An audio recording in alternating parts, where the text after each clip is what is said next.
Dan jangan lupa untuk subscribe YouTube channel Metro TV News dan juga nyalakan notifikasinya.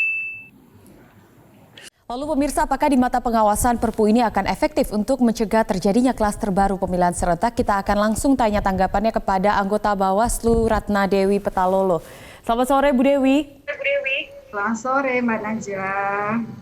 Iya, Bu Dewi, ini apakah sebelumnya sudah ada pembicaraan antara pemerintah dan juga Bawaslu terkait urgensi Perpu sanksi ini?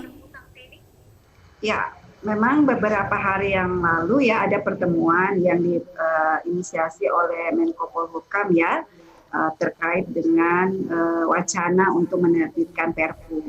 Tapi pertemuan itu belum sampai pada keputusan ya.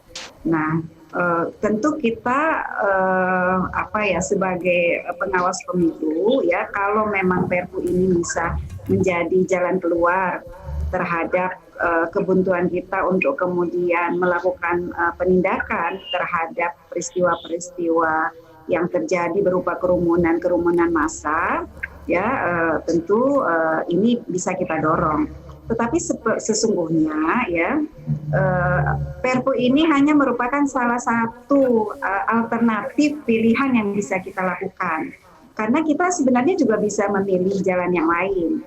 Pengaturan tentang larangan kerumunan itu sebenarnya sudah diatur di beberapa undang-undang.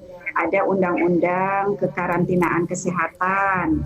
Ya, jadi ada larangan di situ yang bisa dikenakan sanksi tindak pidana umum jika melakukan kerumunan yang bisa menularkan penyakit menular. Kemudian ada kitab undang-undang hukum pidana ya, yang juga mengatur hal yang sama yang bisa diterapkan untuk peristiwa-peristiwa kerumunan yang terjadi di masa pemilihan.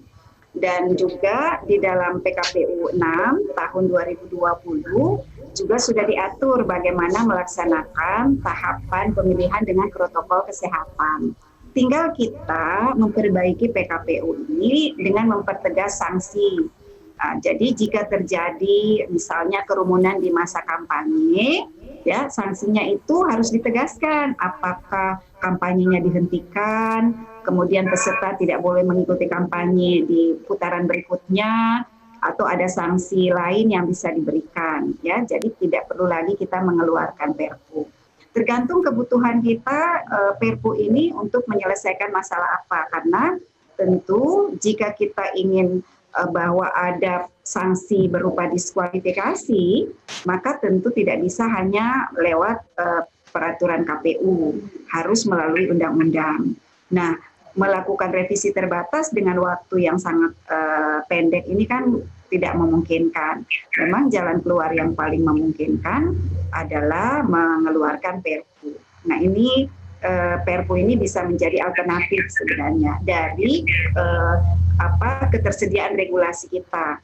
Tetapi kalau misalnya kita berkeinginan bahwa pelanggaran terhadap kerumunan ini masuk dalam pelanggaran pemilihan, tentu harus dilakukan penormaan dengan selevel undang-undang. Nah, dalam hal ini yang paling memungkinkan memang adalah Perpu.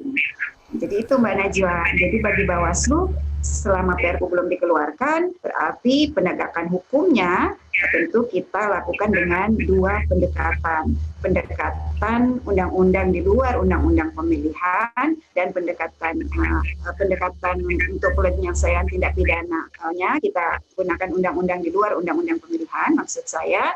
Sedangkan pelanggaran administrasinya dilakukan dengan menggunakan PKPU 6 tahun 2020.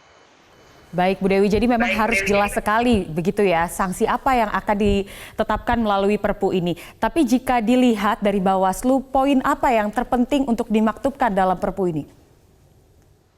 Ya, problem kita sekarang kan berpilkada di tengah pandemi COVID-19 ya. Salah satu hal yang paling kita hindari adalah terjadinya kerumunan. Ya, karena kerumunan itu bisa berpotensi terjadinya penularan COVID-19 dan kita semua tidak berkeinginan pilkada ini menjadi klaster baru ya klaster baru COVID-19.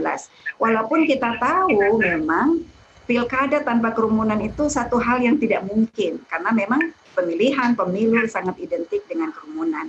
Nah, kita harus melakukan pengendalian kerumunan ini melalui instrumen hukum yang kuat, ya.